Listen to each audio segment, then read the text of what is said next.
اینترنت در تاجیکستان سرعت پست و نرخ بلند. چرا؟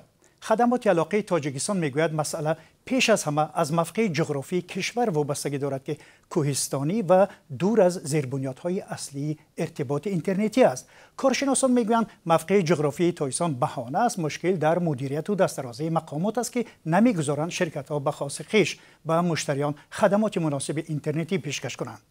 در تاجیکستان بنا به اطلاع رسمی بیشتر از 4 میلیون نفر به اینترنت دسترسی دارند، ولی از نظر سرعت کشور در یکی از مقام‌های پایان‌ترین در جهان قرار دارد. صحبت امروزی گپ آزاد به همین موضوع بخشیده شده است. چرا شکایت از سرعت و قیمت اینترنت در تاجیکستان زیاد است؟ مهمانان ما اسام‌الدین عطایف، کارشناس متخصص فناوری‌های اطلاعاتی تاجیکستان و روزنامه‌نگار شاهین رفشن. خوش آمدید به برنامه ما. ضمناً ما نمایندگان خدمات علاقه و شرکت‌های موبیلی را به صحبت دعوت کردیم، اما آنها حاضر نشدند در این بحث شرکت کنند. خدمات علاقه تاجیکستان میگوید مسئله سستی اینترنت پیش از همه از مفقه جغرافیایی کشور وابسته است، یعنی کوهستانی دور از خطهای اپتیکی و زیربنیادهای دیگری مخابراتی. شما این حرفای مسئول خدمات علاقه را چطور شرح میدید؟ اول میخواستم که صحبت را از اسام‌الدین شروع کنم. مرحبا، نظر شما چی است؟ یکی از عامل‌ها این موقع جغرافی تاجیکستان است.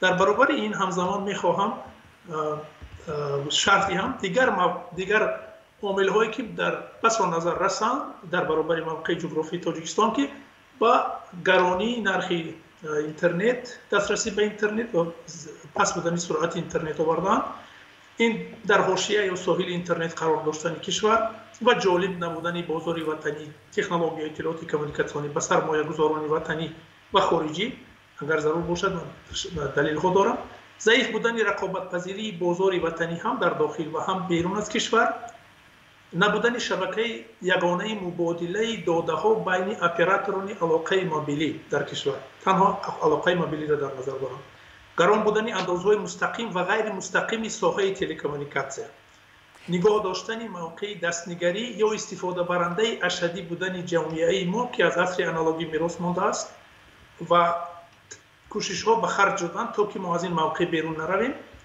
و ضعیف بودن تجربه استفاده چند کرته یک اینفراستراکچور برای حل مسئله های یک چند ساحه. تشکر اسام‌الدین. تشکر. حالی می‌خواستیم که نظری شاهین رفشن را بفهمیم در این رابطه به این مسئله. شما چی نظر دارید؟ مرحبا. خب ببخشید که چرا که اینجا شما برکردید که گویا آنها میگن که از لحاظ جغرافی تاجیکستان در یک محیط بسته قرار دارد و از این سبب هم مشکلات پیش آمده است برای علاقه خوب، ولی زیرا ولی وقتی که موجگیرها رو در آنجا گذاشتن نسبتا صفت اینترنت خیلی خوب شد و در اونجا علاقه پیدا شد. پس این بهانه است و بس تنها آن میخواهد که یعنی اینجا پروایدرهای زیاد را گذارن که برای علاقه کیهانی را بازم خوبتر گرفتن و موجگیرهای برگیرنده و موجگیرهای بعدا پخش کننده را زیادتر کنن. از این خاطر گمان میکنم که صفت اینترنت و سرعت آن خیلی خوب خواهد شد. که ما صحبت داریم، ببینید جناب شاهین رفشن، همین حال که ما صحبت داریم سرعت اینترنت شما خیلی سوس به نظر میرسد. این علتش چی است؟ بله، ولی از اون که مثلا علاقه خوب ندارین، یعنی که موجگیرهای خوب اینجا نیستن، از این خاطر سرعت اینترنت هم خیلی خوب نیست و ضعیف است. چرا؟ ببینید یک زمانی بود که تلویزیون های ما عموما در قسمت زیادی منطقه ها نمیگرفتن، بخصوص در منطقه های کوهی، ولی وقتی که موجگیرهای پر اقتدار را گذاشتن تلویزیون همه جا خوشنود میگیرن. تشکر. میخوام توجه شما رو به یک مسئله دیگر جلب کنم، یعنی که معاون رئیس خدمات علاقه الهام عطایف 1 سال قبل از همین نشست مطبوعاتیش که ما ذکر کردیم گفت که برای چی در جمهوری تاجیکستان نرخ اینترنت قیمت است ولی در کشورهای نزدیک و همسایه به اون اینترنت ارزان است و در ما اینقدر گران است. شما آوردن اینترنت را در نظر بگیرید، یعنی به تاجیکستان آوردن اینترنت خرجی زیاد داشته است. آیا چنین ایده اصلا درست است؟ جناب اسام‌الدین شما چی میگویید؟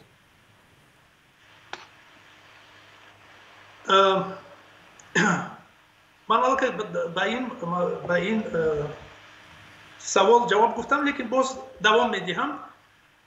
آوردن اینترنت به تاجیکستان بله امروز گران است. تجربه خود تاجیکستان تا سال 2014 نشان دهنده آن است که تاجیکستان که یک بازار پیشقدمی حتی بیرون از منطقه آسیای مرکزی داشت، تا کدام اندازه میتواند رقابت پذیری بازار باعث بالاروی صفت و خدمترسانی های اینترنت شود. یعنی که شما مفقه خدمات علاقه را حمایه میکنید جناب عطایی؟ ما شما امکان دهید که من سوال جواب دهم. خواهش میکنم. بله، از نگاه کارشناسی ساحه، بله، نماینده خدمات علاقه اونجا عطایی که گفتید در برابر برادری من بودن هم یکی از مهندسان بهترین ساحه علاقه است. در کشور یکی از کارشناسان بهترین ساحه است و از نگاه کارشناسی ساحه این عامل ها وجود دارند و این عامل های گفت اونا باز هم تاکید کردن که گفتن یکی از عامل ها یکی از عامل های گران بودن، یکی از عامل های همین مشکلی. اجازه دهید من دیگر عامل ها رو که گفتم اکنون گویم که این عامل رو همچون مشکلی اگر پین داریم آنها رو به دو قسم توان جدا کرد. بله. قسم یکم این هست کرده خداوند، یعنی جغرافی چیزی که ما داریم و او را زیاد و کم کردن نمیتوانیم، جنباندن نمیتوانیم، تاجیکستان رو کشاندن نمیتوانیم به دیگر قسم دنیا. و دیگر قسمش این محصول دست یا تفکر انسانی است. اگر خطا نمیکنم اگر خلاصه برآوریم که این عامل ها تنها از تنظیمگری ساحه علاقه وابسته نیستند و من همین رو میخوام تاکید کردم. مثلا گران بردن اندازهای مستقیم و غیر مستقیم از اندازستان وابسته است، یا اینکه ضعیف بودن ظرفیت انسان برای ایجاد محتوای وطنی از چاره‌سازی و یا چاره‌سازی وزارت معارف و علم و دیگر وزارت هایی که به تربیه فرهنگ و تربیه کادرها مشغول وابسته است، یا پیش نبردن استفاده چندکارته یک اینفراستراکچور، نشان دهنده صرف نظر کردن نقش اینفراستراکچور تلکمونیکاسیون از جانب وزارت صنعت و تکنولوژی نو، وزارت نقلیات و وزارت انرژتیک می باشد. چون که امروز صنعت از همه پیشرفته تاجیکستان این صنعت اطلاعاتی است، لیکن هر زمان که درباره هدف چهارم استراتژی سخن می رود، چی در رسانه‌های مستقل و چی در رسانه‌های دولتی، صنعت گفته صنعت میانه‌های عصر 20 در نظر دارند. صنعت اطلاعاتی را، صنعت تکنولوژی اطلاعاتی کمیونیکاسیون تماما صرف نظر میکنند، حالا که توانمندی تاجیکستان برای محض پیش بردن این صنعت زیاد است. این پیش از همه ذهن انسان است. خداوند یکی از نعمت‌هاش که به تاجیکستان فراوان داده است این ذهن انسان است که ما اون متاسفانه قدر نمیکنیم و کم استفاده میبریم و روز به روز کمتر استفاده میبریم. سبب قیمتی چی است؟ قیمتی همین نرخ اینترنت چی است؟ قیمت نرخ اینترنت، این قیمت بودن نرخ اینترنت این عاقبت مشکلی ها هست که اون مشکلی هایی که من اینجا آوردم. هنگامی که درباره سخن درباره نرخ اینترنت می رود، تنها پرسیدن نرخ از یک تنظیمگر این به منفعت تاجیکستان نیست. اگر شما اجازه دهید باز من دیگر اندیشه ها من گپ زنم تا به سر مشکلی اساسی به ریشه مشکلی آید. نه در خواهش میکنم خیلی کوتاه. بله. ریشه مشکلی باشد در تنظیم نادرستی مناسبت هاست، هم در بازار تلکمونیکاسیون خدمات علاقه تنظیمگری ساحه است، هم در دیگر بازارهای وطنی و ریشه دوانی همین مشکلی باشد از آن آب میگیرد که خلا و یا تفاوت وسعت یابنده موجود است بین سیاست و قانونگذاری ملی برای رشد استوار و چاره‌ها در عمل تطبیق کردن آنها. و یعنی انا این است مشکلی. برای حل این مشکلی راه حل وجود دارد. در سندهای مهم دولتی آنها درج گردیدند. آن هم باشد تنظیم خالصانه بازار است. بازم میگم تجربه بازار وطنی تلکمونیکاسیون یا تکنولوژی اطلاعاتی کمیونیکاسیونی تا آغاز سال 2014 نشان دهنده آن است که تاجیکستان اقتدار بسیار خوبی در سطح منطقه و بیرون از منطقه آسیای مرکزی بازیگری بسیار بس ایجادکاری ساحه تلکمونیکاسیون باشد و این باز هم تصدیق وجود داشتن سیاست اراده سیاسی است. ببینید ما برای محض مستحکم جناب عطایف، حال ما باز برمیگرده به این سال. چند سال است که وابسته به این مسئله. حال از جناب شاهین رفشن میخواستم پرسم که به این شرحی که اسامیدین دادن شما راضی هستید؟ نه، من راضی نیستم، زیرا که ببینید ایشان چند دلیل های آوردن که بیرون از سر مسئله است. زیرا ببینید وقتی که ما میگیم که نرخ اینترنت قیمت است، گویا که خراجات آوردن آن خراجات داشته که مگر در دیگر کشورها اونهایی که اینترنت را آوردن خراجات نداشت؟ ببینید همسایه ما و نزدیکی اونها هم در زیر کوه‌ها زندگی میکنن، قرقیزستان است. چرا در اونجا 3 مراتب اینترنت ارزان است؟ حالا ببینید جناب شاهین رفشن، حالا ببینید مثلا خواهش میکنم. بله حتی نرخ اینترنت، من خودم شخصا در قرقیزستان هستم، نرخ اینترنت وابسته از آن که از کدام خدمترسان استفاده میبرید، نه برای 3 مراتب بلکه از آن هم زیادتر، حتی 5 تا 10 مراتب هم میرسد نرخ اینترنت. باشد من تقریبا این را که به حساب میانه گفتم. اما ببینید شما حالا اینجا دلیل های آوردید که بیرون از روی مسئله است، چون که وقتی که ما میگیم که خراجات دارد و نرخ اینترنت قیمت است، اما مگرن که اونهایی که از اینترنت استفاده میبرند پول نمیدن و روز تا روز نرخ اینترنت اگر صفت آن پست میشود، صفت خدمت رسانی پست است، قیمت آن بالا میرود. دیگر اون ریشه مشکلی در اینترنت در مشکلی شما درباره عاقبت‌های و غیر از این حالا ببینید شما از نگاه مشتری گفته ایستادید، نه از نگاهی نفری که ساحه رو تحلیل کرده باشد. شما در مثال آوردید درباره شما ببینید آیا ما و شما و شرکت ها با منفیتی باید مشتری کار نکنیم از روی گفته شما؟ و چرا مثلا وقتی که ما مشتری را که کلیدنده اساسی مشتری است و ما باید خدمت عالی با آنها بکنیم و بعداً طلب بکنیم. جناب شاهین رفشن، حالا به این بحث باز برمیگردیم. از شرکت های بابیلون و پیشتر از آن با تیسل شما شخصا شکایت داشتید و این بحث شما با این شرکت ها در صفحه های فیسبوک نشر شد. اون مشکل چی بود؟ خب مشکل ما آن بود که مثلا وقتی که بگیریم شرکت تیسل رو که یکی از آن گفته هایی که بود در تیسل SMS یعنی پیامک با ما فرستادن که از سنه 8 تا 10 دکبر برای بهبود کارشان تعمیر تکنیکی به میان میآید که این باعث دشواری بعضی کارها و عوارض تکنیکی شاید باشد. ولی ما تاسف که اون روزها هم گذشتن، حال سال نو آمد، دیگر و دیگر شد، اما یگان جانب تکنیکی تیسل به نشد. این یک. و دوم این که بعضا تیسل چنان رفتار میکنند که در حیرت میمونید. وقتی که مثلا در توازن شما یک مقدار معینی پول است، یکی پگاه میبینید که صفر شده است. در صورتی که چنین باشد، چرا مثلا شرکت تیسل شرح نمیدهد که این پول ها به کجا غیب شدن و ما از کجا استفاده کردیم؟ تیسل شود. این مسئله مشکلی شما به این مسئله ما کار ندارد. برمیگردیم به سر مشکلی. شما این سوال میتونید خودتون به شرکت تیسل رسونید. برای این صرف کردن وقت افیر میکنید، روزها مصرف میکنید و من مجبور شدم که توسط فیسبوک برآمد کنم. همچنین شرکت بابیلون که یک مدت خدمت رسانیش خیلی خوب بود، یعنی سرعت اینترنت نسبتاً به دیگر شرکت ها تیزتر و خوبتر بود.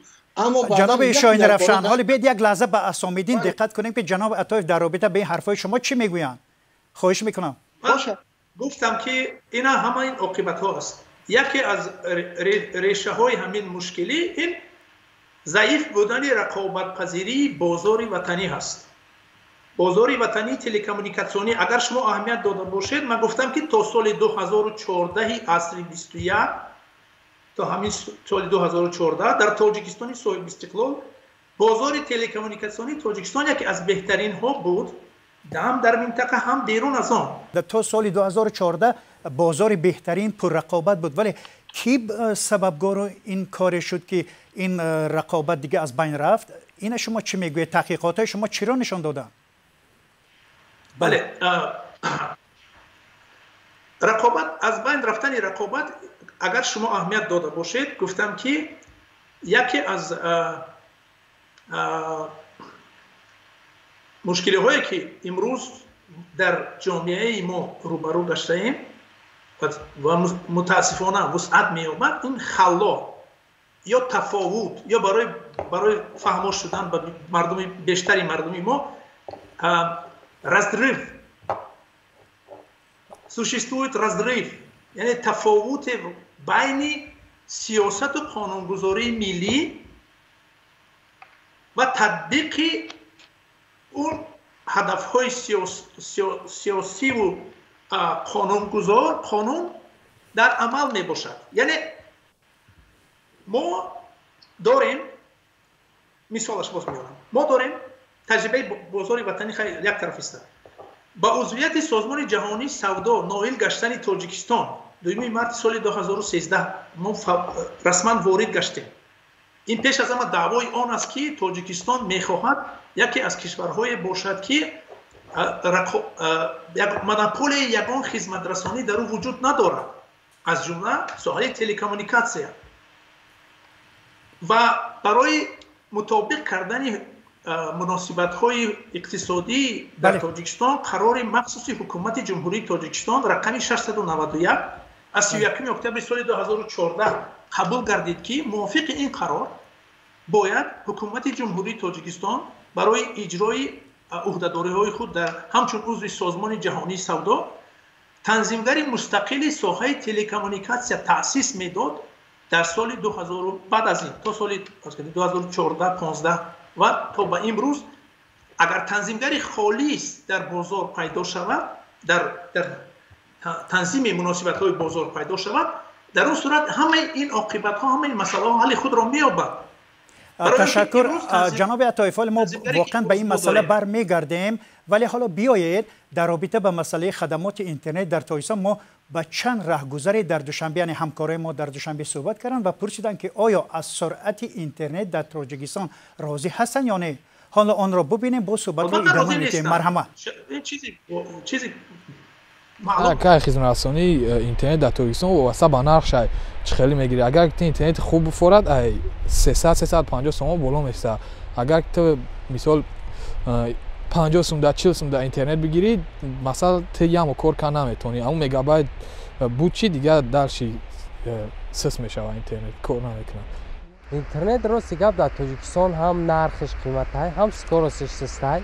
ای سببی که همی سکورس اینترنت ستای نرخش قیمت های ما ای همه دست کشیدم نوکی بلند گرفتم که مقصد دیگه رسخود زیادی نمیکنم، سر خدمم در چی گرنگ نمیکنم، مقصد در وقت اینترنت کار کردن چیکار. این حال نه راضی نیستم، برای آنکه شرکت مگافون خیلی پس شده است اینترنتش. مثلا اینستاگرام رو در نظر میگیریم، اینستاگرام ندارمده استفاده است، از کدام حسابش هم نمیدونم و تماس میگیری با اپراتورها جواب نمیدهد. 17-18 منوت انتظار میشه جواب نمیدهد. پیشتر چی بود؟ پیشتر اینترنت ناز بود و آزی باشد ساز نیست. اگر که در یک مو 550 سوم بگیری، اگر که 350-400 سوم را اینترنت بگیری، بعد میتونی اینترنت کار کنی. اخیراً تاجیکستان در سازمان همکاری های شانگهای که ریاستش را امسال بر عهده دارد شعار داد که برای رشد اقتصاد باید از فناوری های اطلاعاتی وسیع استفاده کرد. اما آیا در خود تاجیکستان نمونه چنین پیشرفت را میبینیم؟ جناب عطایف شما چی میگویید به این مسئله؟ گفته های راهگذران مصاحبان شما درست است که بله اینترنت گران است و برای دسترسی به اینترنت و سرعت آن و اصطلاح پاسخ دهنده سکورست آن چندان با طلبها جوابگو نیست.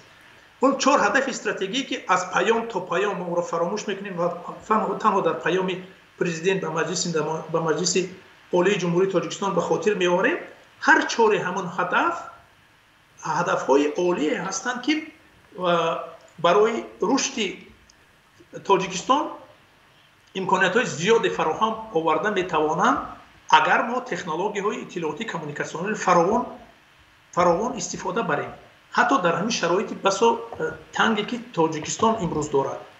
лекин мутаассифона амалҳое ки татбиқ мешаванд, он амалҳо ҷавобгӯи ба ҳамин ҳадаф нестанд. гӯё барқасдона қасдан амалҳои андешида мешаванд ки тоҷикистон ба ҳамин ҳадафҳо нарасад. ман барои ҳамин мисоли якчанд мақомоти давлатии ҳокимияти иҷроияро овардам.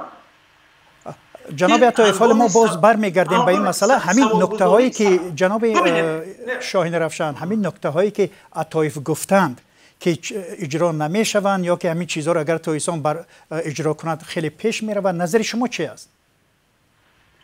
بله درست گفتن جناب عطایف، زیرا که ببینید وقتی که قرارهای خوب قبول میشوند اما عملکرد ندارند و همچنین آیا امروز وقتی که زمان نانو تکنولوژی شده است و یک خردترین تلفن که در دست دارد بسیار کارها را به انجام میرساند، اما سرعت اینترنت سست است و آن را ما نمیتوانیم که زیاد کنیم، زیرا که قدرت توان تکنیکی ما نمیرسد. درست، تشکر. حالا بیاید به یک سوال دیگر گذاریم که به خود شما جناب شاهین رفشان تعلق دارد. یعنی پدر و مادران شکایت میکنند که دسترسی گسترده نوسان به اینترنت سبب دوری آنها از تحصیل و گرفتاریشان به بازی‌های اینترنتی یا حتی تماشای فحش و بداخلاقی و زورآوری شده به تربیت آنها ضربه میزند. فکر شما چی است به این مسئله؟ در این فکر اساسا اگر بگیریم درست است، زیرا جوانانی که امروز دست به تلفن و اینترنت زدن موقع آن را خوب نمیدانند و نمیدانند که مثلا تلفن نه تنها برای تماشای این یا آن فیلم های فحش است یا که برای بازی های قرطه و دیگر است، بلکه اینترنت و تلفن امروز یکی از واسطه های بهترین آموزش است، آموزش علم است. اما در برابر آن وقتی که پدر و مادران ناراضیت اظهار میکنند، سوالی روز این است که چرا خود آنها و این فرزندان تلفن خریده میکنند و اما تحت نظارت کنترلشان نمیگیرند؟ در صورتی که وقتی که کنترل نمیگیرند، کودک و سایت های گوناگون یعنی سامانه های گوناگون وارد میشود و شبکه های جامعه گوناگون وارد میشود و در نتیجه اون جای آنه که از این خود استفاده کند و کارهای فحش دست میزنند. به میشد که کودکان بیشتر پدر و مادران تلفن‌های قیمت گرفته ندیدند، بلکه جای آن کتاب‌های پر قیمت گرفته کردند که فرزندان بخوانند. تشکر فهما. بله جناب عطایف، این بحث و سوال‌هایی که ما رد و بدل کردیم در مورد عامل‌های سستی اینترنت و نرخ اینترنت، چیکار باید کرد؟ شما همچون متخصص چیکار باید کرد که این راه حل پیدا کند؟ امکان دارم که با هم صحبت کنم. بفرمایید. بله حتما. بله. من میفهمم که تاجیکستان همه چی باید مونوپول باشد. حداقل در همین فضای آزاد، در گپ آزاد بیایید مونوپول نکنید. من هم راضی هستم. سوالاتون رو فراموش نمیکنم. اگر فراموش کردم به خاطرم بیارید. با هم صحبتم راضی هستم. بله. 100% من راضی با شما که جوانان امروز متاسفانه آگاه نیستند. سواد رسانه‌ای ندارن، سواد تکنولوژی ندارن. لیکن شما ریشش باز هم برای چی این عاقبت مشکلی هست. درباره پدر و مادر گفته، لیکن چرا درباره ساحه معارف مسئولان ساحه معارف نمیگوید که امروز سال 12 سال می شود، ماه سپتامبر سال 2021 ما میتونیم با تنتنه 12 سالگی محدود کردن دسترسی به دستگاه‌های موبیلی رو در مؤسسه‌های تحصیلاتی چه میانه مخصوص و چه عالی جمهوری تاجیکستان جشن گیریم. در ناخونک البته میگم جشن گیریم که در قانون معارف جمهوری تاجیکستان استادان ما دپوتاتان نمایندگان مردمی سال 2009 با در یک مدت بسا کوتاه با یک سرعت کیهانی تغییرات و الهه‌ها وارد کردند که آوردن این دستگاه ها محدود میکند. منع میکند در مکتب‌های تحصیلات میانه که همه شهروندان تاجیکستان از اون زینه تحصیل میگذارند و محدود میکند در مکتب‌های تحصیلات مخصوص و تحصیلات عالی که به تربیت کادرها مشغولند. ببینید تشکر جناب عطایف. بنابر تنگی و محدودیت وقت من مجبورم که شما را به سوال بعدی دعوت کنم. چرا از این مسئله ها شما میگریزید؟ این مسئله ریشه مشکلی هست. بله باید وزارت معارف تایسان پاسخ دهد به این سوالها. بله درست است. ولی های برگردیم به این سوال. ببینید پس راه ارزان کردن و فعال کردن اینترنت چی است؟ شما هم چون متخصص در این باره خواهش میکنیم پاسخ میدادید. یعنی چیکار باید کرد؟ راه حل این چی است؟ عامل ها رو ما در اول نوبت کردم 7 عامل بودن. یکی از آنها گفتم که مفکوره دستنگری داشتم، استعمال کننده بودن یا که با اصطلاح بسیار هم محبوب تاجیکستان استفاده برنده ماندن جمعیت است که امروز ما استحصال ایجاد نمیکنیم. گرچند دستگاه ایجاد در دست ما هست، ما کمترین موادی که ایجاد میکنیم دسترس دیگران میشود. برای اینکه هرچی بیشتر مواد وطنی زیاد شود، این هم یکی از عامل هایی هست که نرخ اینترنت رو پایان میبرد. چون که در اون صورت استفاده برنده یا که کاربرانی که هوسمند دریافت مواد وطنی هستند از بیرون تاجیکستان، یعنی از اینترنت گلوبالی نیز زیاد میشوند و این به آن آورده میرساند که ما تنظیمگر ساحه مجبور شود که اون مرکز یگانه کموتاسیونی که ساخته است و بر ضرر تمام تاجیکستان است، پیش از همه به ضرر خود حکومت جمهوری تاجیکستان از دولت تاجیکستان است، از بحر او گذرد و برگرداند بازار رو به همون بازاری که تا سال 2014 داشته، به همون مناسبت ها برگرداند و رقابت در بازار سالم باشد. بله. تشکر زیاد بینندگان گرامی. با اظهار تشکر به یکایک شما و به مهمانان و به هر یکی اونهایی که برنامه ما را تماشا میکنن، یعنی برنامه گپی آزاد، و در همینجا به پایان میبریم. مهمانان ما اسام‌الدین عطایف متخصص فناوری های اطلاعاتی و روزنامه‌نگار شاهین رفشن بودند و من میرزا نبی خالقزاد برنامه را پیش میبردم. خدا حافظ شما.